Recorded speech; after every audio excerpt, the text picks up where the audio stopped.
नमस्कार दोस्तों, वीडियो की अगली श्रृंखला में आपका स्वागत है। अब हम बात करेंगे आरएस मुख्य परीक्षा। इससे पहले हमने बात की आरएस प्रीलिम्स पर। अब हम बात करेंगे आरएस मुख्य परीक्षा। आपको पता है कि प्रीलिम्स पास करते हैं 15 गुना, यानी जितनी भी वैकेंसीज जाती हैं उनसे 15 गुना स्टूडेंट्स है वो मेंस परीक्षा के लिए अपीयर होते हैं। और मेंस परीक्षा में आपके जो पेपर हैं वो 4 पेपर होते हैं, जिसका सबका नाम है, 3 पेपरों का नाम है जीएस और चौथा पेपर होता है हिंदी और अंग्रेजी का। तो पहला हो गया सामान्य अध्ययन फर्स्ट, सेकंड और थर्ड, और चौथा हो गया सामान्य हिंदी एवं सामान्य अंग्रेजी। ये सभी जो चारों पेपर हैं वो 200 मार्क्स के होते हैं और टोटल 800 मार्क्स का आपका मुख्य परीक्षा होती है।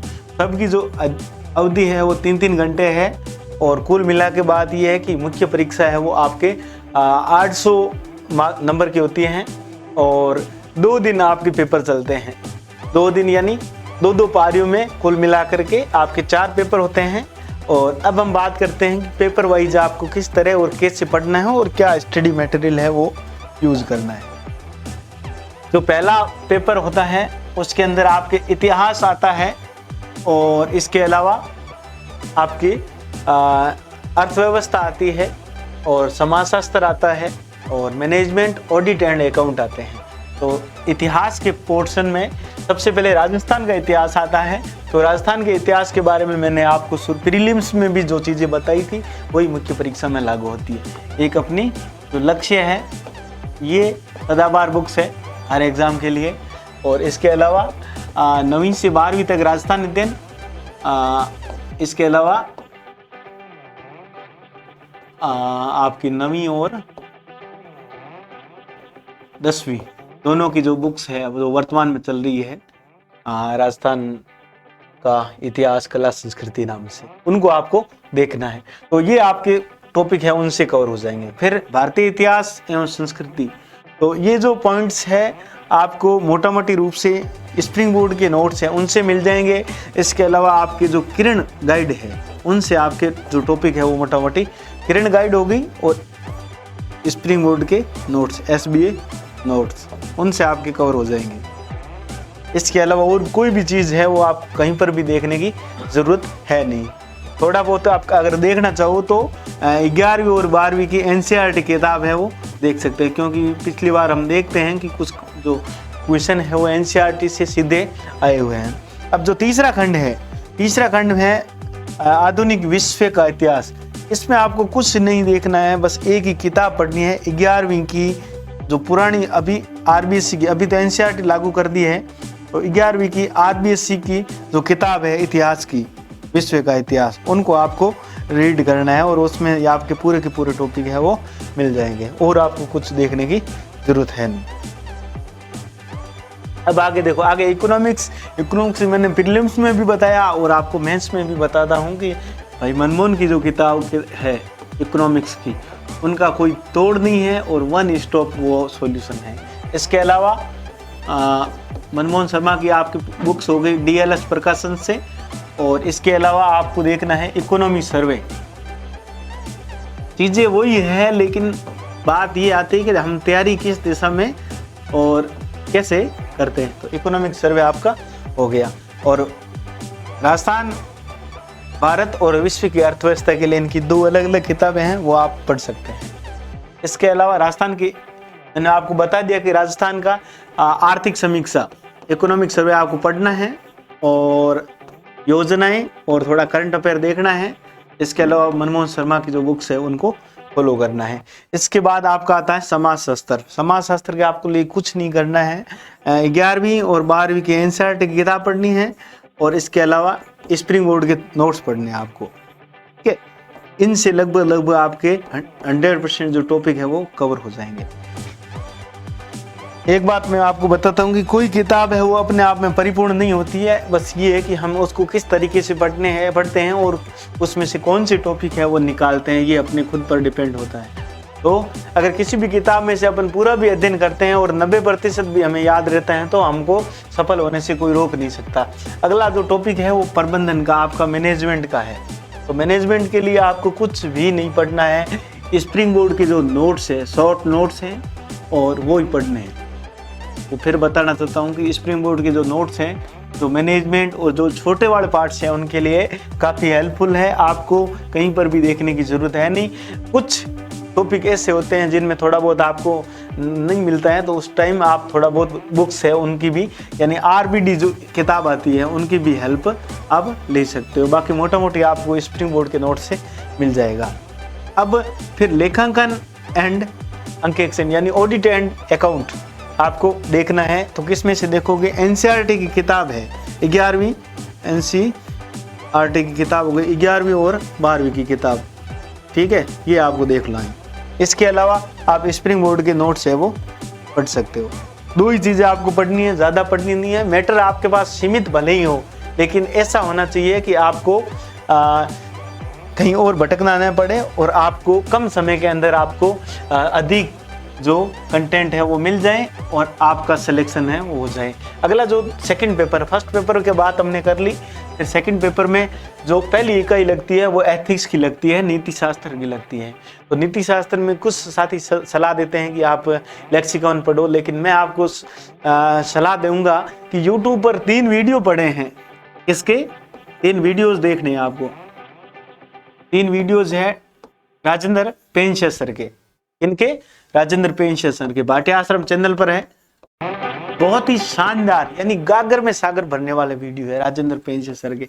मैंने जीवन में पहली बार पेंशा सर से एथिक्स पढ़ी और 3 घंटों के अंदर, यानी 3 वीडियो है उनके और 3 ही घंटे हैं, तो उनमें उन्होंने लगभग पूरे पूरे कवर करवा दिए और मेरे को एथिक्स उन दिन के बाद बहुत ही सही लगने लगी।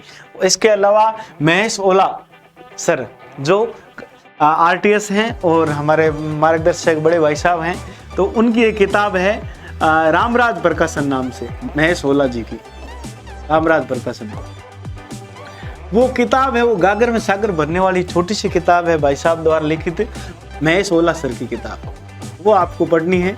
इसके अलावा आपको कुछ भी नहीं देखना है, बस एक छोटी किताब और है DLS प्रकाशन नाम से, बस उसमें से कुछ चीज़ें आपको कंटेंट करनी है। बाकी ये जो किताब बता रहा हूँ मैं महेश ओला सर की, वो सफिशिएंट है और कहीं भी आपको भागने की ज़रूरत है नहीं, यानी कंटेंट आपके पास सीमित होना चाहिए, ठीक है। DLS प्रकाशन नाम से किताब है और ये अपने 9वीं रैंक है विकास सर और RS 2018 में, और 28वीं रैंक है सुनील सियाग, उनकी किताब है। तो बहुत ही शानदार किताब है, आपको कहीं पर भी देखने की ज़रूरत नहीं है। फिर आती है सामान्य विज्ञान और प्रौद्योगिकी, साइंस एंड टेक। आप कैसे पढ़ोगे? आपको कहीं पर भी चीज़ देखने की ज़रूरत नहीं है, बस 9th और 10th की NCERT पढ़ लो और एक चीज़ ये पढ़ लो कि निर्माण IAS।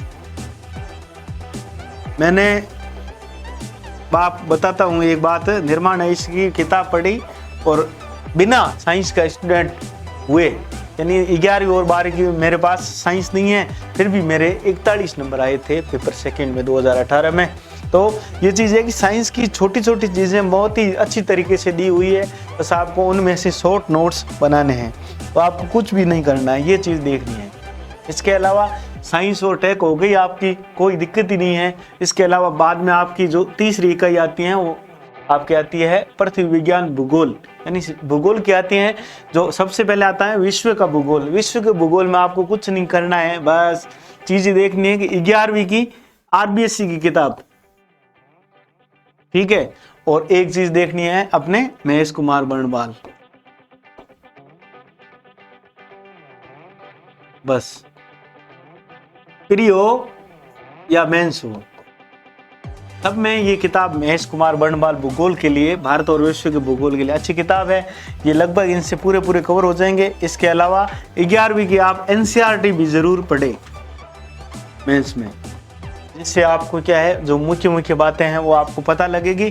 शॉर्ट नोट्स आप बनाएं किताबों को देख करके, कोई दिक्कत ही नहीं है। और राजस्थान में आपको HM सक्सेना और लक्ष्य में फिर कहूँगा किताबें वही है। कोई साथी मेरे को कहते हैं कि प्री की बताओ सर अलग है, कोई कह रहा मेंस की बताओ, तो मैं उनको लिए कहूँगा कि प्री पास करोगे तभी तो मेंस में बैठोगे, और मेंस में अगर पास नहीं होते तो RS में चयन नहीं होगा। तो तैयारी मेंस की करो, प्री की तैयारी अपने आप हो जाएगी। अब बात करते हैं पेपर थर्ड की। तीसरा पेपर, तीसरे पेपर में आपको कुछ नहीं करना, जो संविधान का जो ग्रंथ है एम लक्ष्मीकांत, उनको आपको फॉलो करना है। और IR का जो पोर्शन है वो आपको किसको देखना है, स्प्रिंग बोर्ड के नोट्स। ये देखो आपका यहाँ तक है वो लक्ष्मीकांत से कवर होगा, इसके बाद आपको कुछ भी नहीं करना है, पूरी चीज़ें हैं वो स्प्रिंग बोर्ड के नोट्स ही पढ़ने हैं। अगर मेरे को इन सब की एक किताब अगर आप लाना चाहते हो तो RBD की किताब है वो ला सकते हैं, लेकिन सफिशिएंट नहीं है। तो ये 2 चीज़ें आप ज़रूर पढ़ें। इसके अलावा जो करंट अफेयर वाला पोर्शन है वो आपका न्यूज़पेपर और क्रोनोलॉजी से कवर हो जाएगा। ये हो गई पॉलिटी की बात, IR की बात हो गई। अब आता है पबमेड, लोक प्रशासन प्रबंधन की अवधारणा, मुद्दे और गत्यात्मकता। इसके लिए आपको कुछ भी नहीं करना है, बस बात एक ही है कि आपको किताब है अपने बड़े भाई राजकुमार कछवा जी की, जो RS है 2012 बैच से,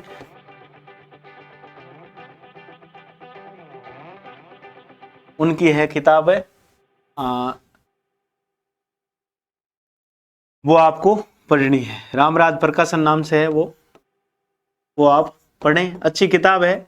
और इसके अलावा एक मैं आपको सलाह दूंगा कि 11वीं और 12वीं की NCERT जरूर पढ़े पबमेड में, क्योंकि बेसिक जो क्वेश्चन है, कंसेप्ट हो, इनसे आपका क्लियर हो जाएंगे। इसके अलावा जो ये राजस्थान के कुछ है वो आपको जनक सिंह मीणा किताब से आपको मिल जाएंगे, कहीं पर भी जाने की जरूरत है नहीं। जैसे राजस्थान में प्रशासनिक व्यवस्था, राज्यपाल, मुख्यमंत्री, मंत्री परिषद और सचिवालय, निदेशालय, मुख्य सचिव, स्प्रिंग बोर्ड के नोट्स है वो भी इसमें अच्छे हैं, तो ये भी अपन पढ़ सकते हैं। इसके अलावा जो तीसरा पोर्शन है खेल, योग, व्यवहार एवं विधि, अब इसमें स्प्रिंग बोर्ड के नोट्स अच्छे हैं। और इसके अलावा जो महेश सोला सर की किताब है वो भी अच्छी है इसमें। बाकी शॉर्ट नोट्स बनाओ खुद के, मैं तो कह रहा हूँ कि 30 रिपोर्ट्स में खुद के अपने सेल्फ नोट्स होने चाहिए। कंटेंट आपके पास बुक्स बहुत सारी है, खुद के नोट्स बनाओ। बाकी स्प्रिंग बोर्ड के नोट्स हैं उनसे लगभग आपका कवर हो जाता है। इसमें भी आपका कुछ नहीं है, एक NCERT की किताब पढ़ लो 11वीं और 12वीं की, ठीक है, उनसे पूरा कवर हो जाएगा। बाकी स्प्रिंग बोर्ड के जो नोट्स है उनमें पूरा कंटेंट है वो ये आपका दिया हुआ है, ठीक है। और बाकी मैं एक ही चीज़ आपको सजेस्ट करूंगा कि सेल्फ नोट्स मस्ट है, अनिवार्य है। बेंच की तैयारी के दौरान इस होता है कि शॉर्ट नोट्स अगर आपके पास है तो आपका मेंस निकलने के चांसेस है वो बहुत बढ़ जाते हैं। फिर विधि है तो कोई दिक्कत नहीं है, विधि की PDF है आपके पास स्प्रिंग बोर्ड की, उनसे बाहर एक भी प्रश्न नहीं आएगा, लगभग उनसे कवर हो जाएगा। अब इसके बाद जो सबसे अधिक स्कोरिंग होता है, कहते हैं कि चौथा पेपर बहुत स्कोरिंग होता है, तो स्कोरिंग पेपर है वो है आपका चौथा। और इसमें आपको पता है कि 120 नंबर की हिंदी होती है और 50 नंबर की जो अपने 80 नंबर है उनकी इंग्लिश होती है। तो हिंदी और इंग्लिश का ये कॉम्बिनेशन है। हिंदी में आपको क्या पढ़ना है, एक तो नवीन हिंदी व्याकरण पढ़नी है किताब, नवीं से जो 12वीं की किताब आती है, बहुत ही शानदार किताब है और इससे आपका लगभग कवर हो जाता है। अब कुछ इसमें कहते हैं कि आप राघव प्रकाश पढ़ो, कुछ कहते हैं मानस पढ़ो, तो ये 2 किताब अगर आप पढ़ लेते हो तो आपको हिंदी में अच्छे मार्क्स आने के पूरे चांसेस है वो बढ़ जाते हैं। तो ये किताबें आप पढ़ें, कोई दिक्कत वाली बात है नहीं। संक्षिप्तीकरण, पल्लवन, पत्र लेखन, प्रारूप लेखन, मैं फिर कहूँगा निबंध, ये आपके 20 नंबर का आता है, 50 नंबर का ये B पार्ट आता है और A पार्ट है वो जो ग्रामर का है वो 50 नंबर का आता है। तो स्कोरिंग कैसे है, अगर आपका अभ्यास अच्छा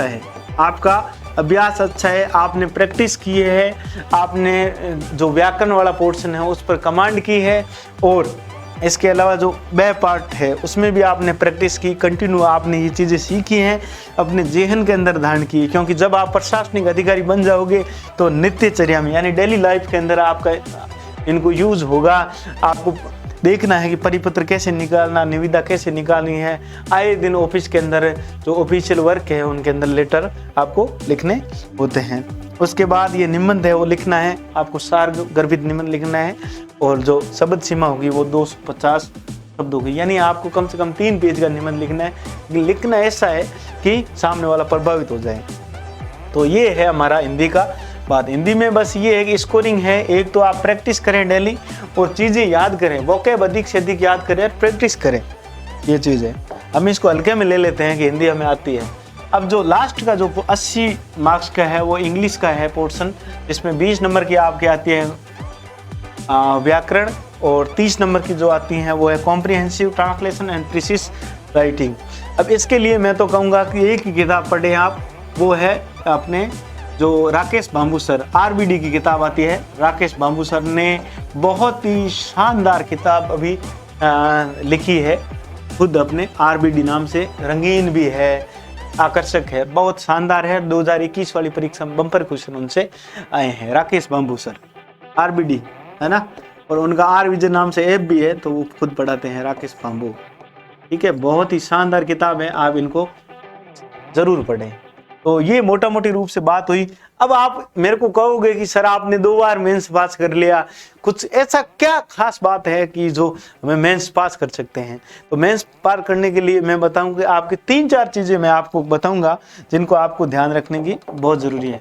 तो 3 चीज़ें कौन कौन सी है? एक तो ये है कि आप क्या सिलेबस पूरा होना चाहिए, यानी कि आप का कोई भी पॉइंट छूटा हुआ नहीं होना चाहिए। यानी मेंस का जितना 16 पेज का सिलेबस है, पूरा एक एक सिलेबस के बारे में आपको पता होना चाहिए कि अगर इसके बारे में पूछ लिया तो मैं क्या लिखूंगा। ठीक है। दूसरी चीज है आपका रिटन प्रैक्टिस, यानी लेखन अभ्यास बहुत शानदार होना चाहिए। रिटन प्रैक्टिस आपके होनी जरूरी है, दूसरी चीज। और एक होना चाहिए पेपर पूरा।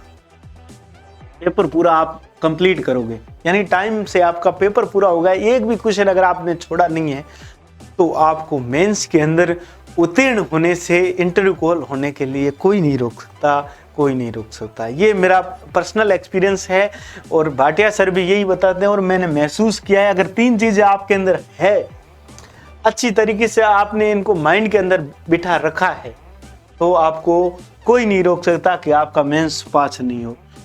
कुछ स्टूडेंट्स के सर फ़ोन आते हैं, कुछ चर्चा करते हैं कि सर हमारा मेंस क्लियर नहीं होता, तो उनको मैं कहना चाहूँगा कि इन चीज़ों में से कहीं न कहीं आपकी गड़बड़ी ज़रूर है। अगर ये चीज़ें आप पूरी करते हैं, ईमानदारी के साथ मेहनत करते हैं, तो आपको सफल होने से कोई नहीं रोक सकता। कहते हैं ना कि अगर आप असफल होते हैं तो उसका मतलब ये है कि आपने ईमानदारी के साथ मेहनत नहीं की।